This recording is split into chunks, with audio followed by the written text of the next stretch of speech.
3 दिनों की लंबी छुट्टियां सुमिता को 3 युगों के समान लग रही थीं। पहला दिन घर के कामकाज में निकल गया। दूसरा दिन आराम करने और घर के लिए जरूरी सामान खरीदने में बीत गया। लेकिन आज सुबह से ही सुमिता को बड़ा खालीपन लग रहा था। खालीपन तो वह कई महीनों से महसूस करती आ रही थी, लेकिन आज तो सुबह से ही वह खासी बोरियत महसूस कर रही थी। बाई खाना बनाकर जा चुकी थी। सुबह के 11 ही बजे थे। सुमिता का नहाना धोना, नाश्ता भी हो चुका था। झाड़ू पोंछा और कपड़े धोने वाली बाइयां भी अपना अपना काम करके जा चुकी थीं। यानी अब दिन भर न किसी का आना या जाना नहीं होना था।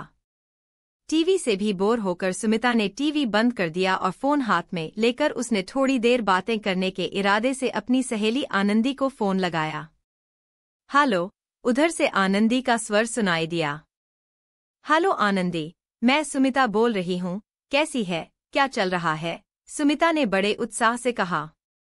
ओह, आनंदी का स्वर जैसे तिक्त हो गया सुमिता की आवाज सुनकर। ठीक हूँ, बस घर के काम कर रही हूँ। खाना, नाश्ता और बच्चे, और क्या तू बता?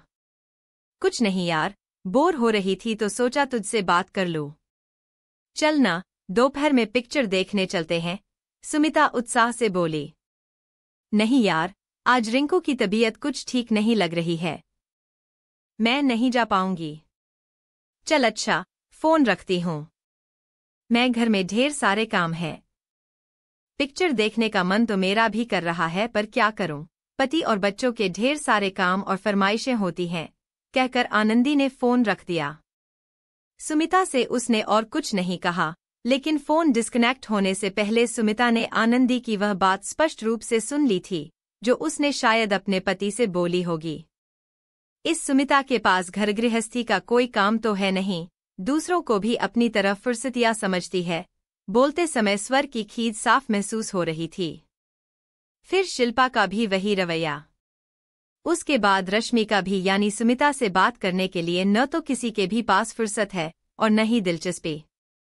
सब की सब आजकल उससे कतराने लगी हैं, जबकि ये तीनों तो किसी जमाने में उसके सबसे करीब हुआ करती थीं। एक गहरी सांस भरकर सुमिता ने फोन टेबल पर रख दिया। अब किसी और को फोन करने की उसकी इच्छा ही नहीं रही। वह उठकर गैलरी में आ गई। नीचे की लॉन में बिल्डिंग के बच्चे खेल रहे थे। न जाने क्यों उसके मन में एक हुक सी उठी और आंखें भर आईं। किसी के शब्द कानों में गूंजने लगे थे। तुम भी अपने माता पिता की इकलौती संतान हो सुमी, और मैं भी, हम दोनों ही अकेलेपन का दर्द समझते हैं। इसलिए मैंने तय किया है कि हम ढेर सारे बच्चे पैदा करेंगे, ताकि हमारे बच्चों को कभी अकेलापन महसूस न हो। समीर हंसते हुए अक्सर सुमिता को छेड़ता रहता था। बच्चों को अकेलापन का दर्द महसूस न हो की चिंता करने वाले समीर की खुद की ही जिंदगी को अकेला करके सूनेपन की गर्त में धकेल आई थी सुमिता। लेकिन तब कहाँ सब सोच पाई थी वह कि एक दिन खुद इतनी अकेली होकर रह जाएगी। कितना गिड़गिड़ाया था समीर। आखिर तक कितनी विनती की थी उसने, प्लीज सुमी, मुझे इतनी बड़ी सजा मत दो, मैं मानता हूँ मुझसे गलतियां हो गईं, लेकिन मुझे एक मौका तो दे दो, एक आखिरी मौका।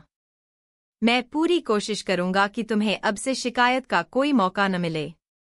समीर बार बार अपनी गलतियों की माफी मांग रहा था। उन गलतियों की जो वास्तव में गलतियां थी ही नहीं। छोटी छोटी अपेक्षाएं, छोटी छोटी इच्छाएं थीं, जो एक पति सहज रूप से अपनी पत्नी से करता है। जैसे उसकी शर्ट का बटन लगा दिया जाए, बुखार से तपते और दुखते उसके माथे को पत्नी प्यार से सहला दे, कभी मन होने पर उसकी पसंद की कोई चीज बनाकर खिला दे वगैरह। लेकिन समीर की इन छोटी छोटी अपेक्षाओं पर भी सुमिता बुरी तरह से भड़क जाती थी। उसे इन्हें पूरा करना गुलामी जैसा लगता था। नारी शक्ति, नारी स्वतंत्रता, आर्थिक स्वतंत्रता, इन शब्दों ने तब उसका दिमाग खराब कर रखा था। स्वाभिमान, आत्मसम्मान, स्वावलंबी बन, इन शब्दों के अर्थ भी तो कितने गलत रूप से ग्रहण किए थे उसके दिलो दिमाग ने।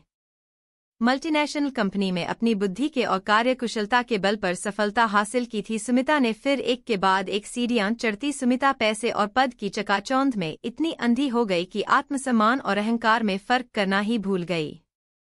आत्मसम्मान के नाम पर उसका अहंकार दिन पर दिन इतना बढ़ता गया कि वह बात बात में समीर की अवहेलना करने लगी।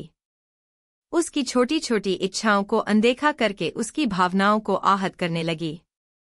उसकी अपेक्षाओं की उपेक्षा करना सुमिता की आदत में शामिल हो गया।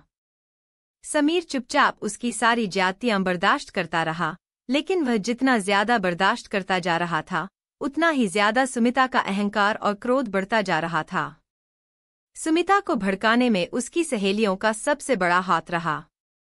वे सुमिता की बातों या यूं कहिए उसकी तकलीफों को बड़े गौर से सुनती और समीर को भला बुरा कहकर सुमिता से सहानुभूति दर्शाती। इन्हीं सहेलियों ने उसे समीर से तलाक लेने के लिए उकसाया। तब यही सहेलियां सुमिता को अपनी सबसे बड़ी हितचिंतक लगी थीं। ये सब दौड़ दौड़ कर सुमिता के दुखड़े सुनने चली आती थी और उसके कान भरती थी, तू क्यों उसके काम करे, तू क्या उसकी नौकरानी या खरीदी हुई गुलाम है, तू साफ मना कर दिया कर।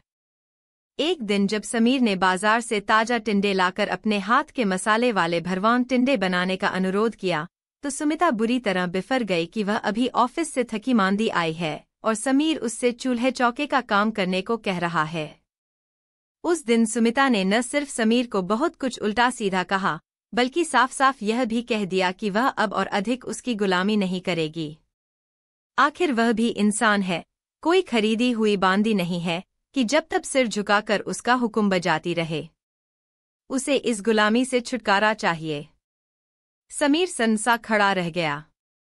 एक छोटी सी बात इतना बड़ा मुद्दा बनेगी, यह तो उसने सपने में भी नहीं सोचा था। इसके बाद वह बार बार माफी मांगता रहा, पर सुमिता न मानी तो आखिर में सुमिता की खुशी के लिए उसने अपने आंसू पीकर तलाक के कागजों पर दस्तखत करके उसे मुक्त कर दिया। पर सुमिता क्या सचमुच मुक्त हो पाई? समीर के साथ जिस बंधन में बंध कर वह रह रही थी, उस बंधन में ही वह सबसे अधिक आजाद, स्वच्छंद और अपनी मर्जी की मालिक थी।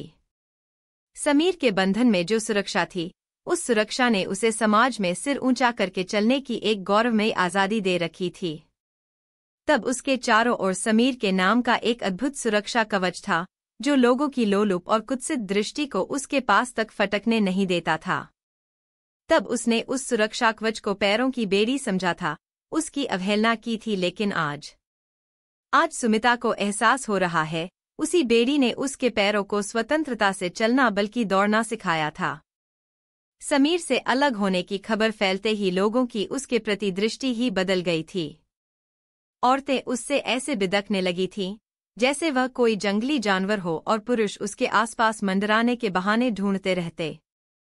2 से 4 लोगों ने तो वक्त बेवक्त उसके घर पर भी आने की कोशिश भी की, वह तो समय रहते ही सुमिता को उनका इरादा समझ में आ गया, नहीं तो अब तो बाजार या कहीं भी आते जाते सुमिता को एक अजीब सा डर, असुरक्षा तथा संकोच हर समय घेरे रहता है।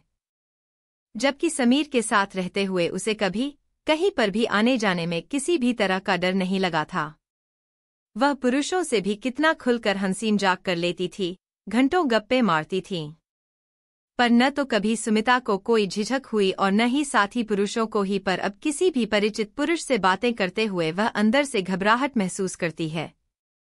हंसी मजाक तो दूर, परिचित औरतें खुद भी अपने पतियों को सुमिता से दूर रखने का भरसक प्रयत्न करने लगी हैं। भारती के पति विशाल से सुमिता पहले कितनी बातें, कितनी हंसी ठिठोली करती थी। चारों जने अक्सर साथ ही में फिल्म देखने, घूमने फिरने और रेस्तरां में साथ साथ लंच या डिनर करने जाते थे। लेकिन सुमिता के तलाक के बाद एक दिन आरती ने अकेले में स्पष्ट शब्दों में कह दिया, अच्छा होगा तुम मेरे पति विशाल से दूर ही रहो। अपना तो घर तोड़ ही चुकी हो, अब मेरा घर तोड़ने की कोशिश मत करो। सुमिता स्तब्ध रह गई। इसके पहले तो आरती ने कभी इस तरह से बात नहीं की थी। आज क्या एक अकेली औरत द्वारा अपने पति को फंसा लिए जाने का डर उस पर हावी हो गया? आरती ने तो पूरी तरह से उससे संबंध खत्म कर लिए। आनंदी, रश्मि, शिल्पी का रवैया भी दिन पर दिन रूखा होता जा रहा है। वे भी अब उससे कन्नी काटने लगी हैं। उन्होंने पहले की तरह अब अपनी शादी या बच्चों की सालगिरह पर सुमिता को बुलावा देना बंद कर दिया। कहाँ तो यही चारों जब तब सुमिता को घेरे रहती थीं। सुमिता को पता ही नहीं चला कि कब से उसकी आंखों से आंसू बह रहे थे। 4 साल हो गए उसे तलाक लिए। शुरू के साल भर तो उसे लगा था कि जैसे वह कैद से आज़ाद हो गई, अब वह अपनी मर्जी से रहेगी। पर फिर 1.5-2 साल होते होते वह अकेली पड़ने लगी। न कोई हंसने बोलने वाला, न साथ देने वाला। सारी सहेलियां अपने पति बच्चों में व्यस्त होती गई और सुमिता अकेली पड़ती गई। आज उसे अपनी स्वतंत्रता, स्वावलंबन, अपनी नौकरी, पैसा सब कुछ बेमानी सा लगता है। अकेले तन्हा जिंदगी बिताना कितना भयावह और दुखद होता है। लोगों के भरे पूरे परिवार वाला घर देखकर सुमिता का अकेलेपन का एहसास और भी अधिक बढ़ जाता और वह अवसादग्रस्त सी हो जाती। अपनी पढ़ाई का उपयोग उसने कितनी गलत दिशा में किया। स्वभाव में नम्रता के बजाय उसने अहंकार को बढ़ावा दिया और उसी गलती की कीमत वह अब चुका रही है। सोचते सोचते सुमिता सुबकने लगी। खाना खाने का भी मन नहीं हुआ उसका। दोपहर 2 बजे उसने सोचा घर बैठने से अच्छा है अकेले ही फिल्म देख आए। फिर वह फिल्म देखने पहुंच ही गई। फिल्म के इंटरवल में कुछ चिरपरिचित आवाजों ने सुमिता का ध्यान आकर्षित किया। देखा तो नीचे दाएं और आनंदी अपने पति और बच्चों के साथ बैठी थी। उसकी बेटी रिंकू चहक रही थी। सुमिता को समझते देर नहीं लगी कि आनंदी का पहले से प्रोग्राम बना हुआ होगा। उसने सुमिता को टालने के लिए ही रिंकू की तबीयत का बहाना बना दिया।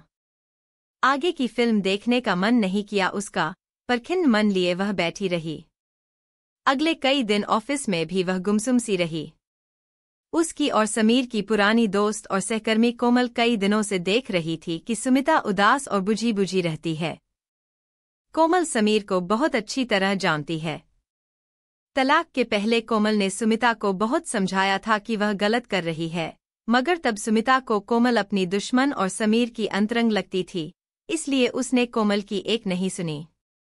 समीर से तलाक के बाद फिर कोमल ने भी उससे बात करना लगभग बंद ही कर दिया था, लेकिन आज सुमिता की आंखों में बार बार आंसू आ रहे थे, तो कोमल अपने आप को रोक नहीं पाई। वह सुमिता के पास जाकर बैठी और बड़े प्यार से उससे पूछा, क्या बात है सुमिता, बड़ी परेशान नजर आ रही हो। उसके सहानुभूतिपूर्ण स्वर और स्पर्श से सुमिता के मन में जमा गुबार आंसुओं के रूप में बहने लगा। कोमल बिना उससे कुछ कहे ही समझ गई कि उसे अब समीर को छोड़ देने का दुख हो रहा है। मैंने तुम्हें पहले ही समझाया था सुमी कि समीर को छोड़ने की गलती मत कर, लेकिन तुमने अपनी उन शुभचिंतकों की बातों में आकर मेरी एक भी नहीं सुनी। तब मैं तुम्हें दुश्मन लगती थी। आज छोड़ गई न तुम्हारी सारी सहेलियां तुम्हें अकेला, कोमल ने कड़वे स्वर में कहा। बस करो कोमल, अब मेरे दुखी मन पर और तीर न चलाओ, सुमिता रोते हुए बोली। मैं पहले से ही जानती थी कि वे सब बिना पैसे का तमाशा देखने वालों में से हैं। तुम उन्हें खूब पार्टियां देती थी, घुमाती फिराती थी, होटलों में लंच देती थी, इसलिए सब तुम्हारी हाँ में हाँ मिलाती थीं। तब उन्हें तुमसे दोस्ती रखने में अपना फायदा नजर आता था, लेकिन आज तुम जैसी अकेली औरत से रिश्ता बढ़ाने में उन्हें डर लगता है कि कहीं तुम मौका देखकर उनके पति को न फंसा लो। बस इसीलिए वे सतर्क हो गई और तुमसे दूर रहने में ही उन्हें समझदारी लगी। कोमल का स्वर अब भी कड़वा था। सुमिता अब भी चुपचाप बैठी आंसू बहा रही थी। और तुम्हारे बारे में पुरुषों का नजरिया औरतों से बिल्कुल अलग है। पुरुष हर समय तुमसे झूठी सहानुभूति जताकर तुम पर डोरे डालने की फिराक में रहते हैं। अकेली औरत के लिए इस समाज में अपनी इज्जत बनाए रखना बहुत मुश्किल है। अब तो हर कोई अकेले में तुम्हारे घर आने का मंसूबा बनाता रहता है। कोमल का स्वर सुमिता की हालत देखकर अब कुछ नम्र हुआ। मैं सब समझ रही हूँ कोमल, मैं खुद परेशान हो गई हूँ ऑफिस के पुरुष सहकर्मियों और पड़ोसियों के व्यवहार से। सुमिता आंसू पोंछकर बोली। तुमने समीर से सामंजस्य बिठाने का जरा सा भी प्रयास नहीं किया, थोड़ा सा भी धीरज नहीं रखा साथ चलने के लिए, अपने यहाँ पर अड़ी रहीं। समीर को समझाने का जरा सा भी प्रयास नहीं किया। तुमने पति पत्नी के रिश्ते को मजाक समझा, कोमल ने कठोर स्वर में कहा। फिर सुमिता के कंधे पर हाथ रखकर अपने नाम के अनुरूप कोमल स्वर में बोली, समीर तुझसे सच्चा प्यार करता है, तभी 4 साल से अकेला है। उसने दूसरा ब्याह नहीं किया। वह आज भी तेरा इंतजार कर रहा है। कल मैं और केशव उसके घर गए थे। देखकर मेरा तो दिल सच में भर आया सुमी। समीर ने डाइनिंग टेबल पर अपने साथ एक थाली तेरे लिए भी लगाई थी। वह आज भी अपने परिवार के रूप में बस तेरी ही कल्पना करता है और उसे आज भी तेरा इंतजार ही नहीं बल्कि तेरे आने का विश्वास भी है। इससे पहले कि वह मजबूर होकर दूसरी शादी कर ले, उससे समझौता कर ले, वरना उम्र भर पछताती रहेगी। उसके प्यार को देख छोटी मोटी बातों को नजरअंदाज कर दे। हम यही गलती करते हैं कि प्यार को नजरअंदाज करके छोटी मोटी गलतियों को पकड़ कर बैठ जाते हैं और अपना रिश्ता, अपना घर तोड़ लेते हैं। पर ये नहीं सोचते कि घर के साथ साथ हम स्वयं भी टूट जाते हैं। एक गहरी सांस लेकर कोमल चुप हो गई और सुमिता की प्रतिक्रिया जानने के लिए उसके चेहरे की ओर देखने लगी। समीर मुझे माफ करेगा क्या? सुमिता उसकी प्रतिक्रिया जानने के लिए उसके चेहरे की ओर देखने लगी। समीर के प्यार पर शक मत कर सुमी। तू सच बता, समीर के साथ गुजारे हुए 3 सालों में तू ज्यादा खुश थी या उससे अलग होने के बाद के 4 सालों में तू ज्यादा खुश रही है? कोमल ने सुमिता से सवाल पूछा जिसका जवाब उसके चेहरे की मायूसी ने ही दे दिया। लौट जा सुमी, लौट जा, इससे पहले कि जिंदगी के सारे रास्ते बंद हो जाएं। अपने घर लौट जा। 4 साल के भयावह अकेलेपन की बहुत सजा भुगत चुके तुम दोनों। समीर के मन में तुझे लेकर कोई गिला नहीं है। तू भी अपने मन में कोई पूर्वाग्रह मत रख और आज ही उसके पास चली जा। उसके घर और मन के दरवाजे आज भी तेरे लिए खुले हैं, कोमल ने कहा। घर आकर सुमिता कोमल की बातों पर गौर करती रही। सचमुच अपने अहं के कारण नारी शक्ति और स्वावलंबन के नाम पर इस अलगाव का दर्द भुगतने का कोई अर्थ नहीं है। जीवन की सार्थकता रिश्तों को जोड़ने में है, तोड़ने में नहीं। तलाक के बाद उसे यह भली भांति समझ में आ गया है। स्त्री की इज्जत घर और पति की सुरक्षा देने वाली बाहों के घेरे में ही है। फिर अचानक ही सुमी समीर की बाहों में जाने के लिए मचल उठी। समीर के घर का दरवाजा खुला हुआ था। समीर रात में अचानक ही उसे देखकर आश्चर्यचकित रह गया। सुमी बिना कुछ बोले उसके सीने से लग गई। समीर ने उसे कसकर अपने बाहुपाश में बांध लिया। दोनों देर तक आंसू बहाते रहे। मनों का मैल और 4 सालों की दूरियां आंसुओं से धुल गईं। बहुत देर बाद समीर ने सुमी को अलग करते हुए कहा, मेरी तो कल छुट्टी है, पर तुम्हें तो ऑफिस जाना है, चलो अब सो जाओ। मैंने नौकरी छोड़ दी है समीर, सुमी ने कहा। छोड़ दी है? पर क्यों? समीर ने आश्चर्य से पूछा। तुम्हारे ढेर सारे बच्चों की परवरिश करने की खातिर, सुमी ने शर्माते हुए कहा। तो समीर हंस पड़ा। फिर दोनों एक दूसरे की बाहों में खोए हुए अपने कमरे की ओर चल पड़े।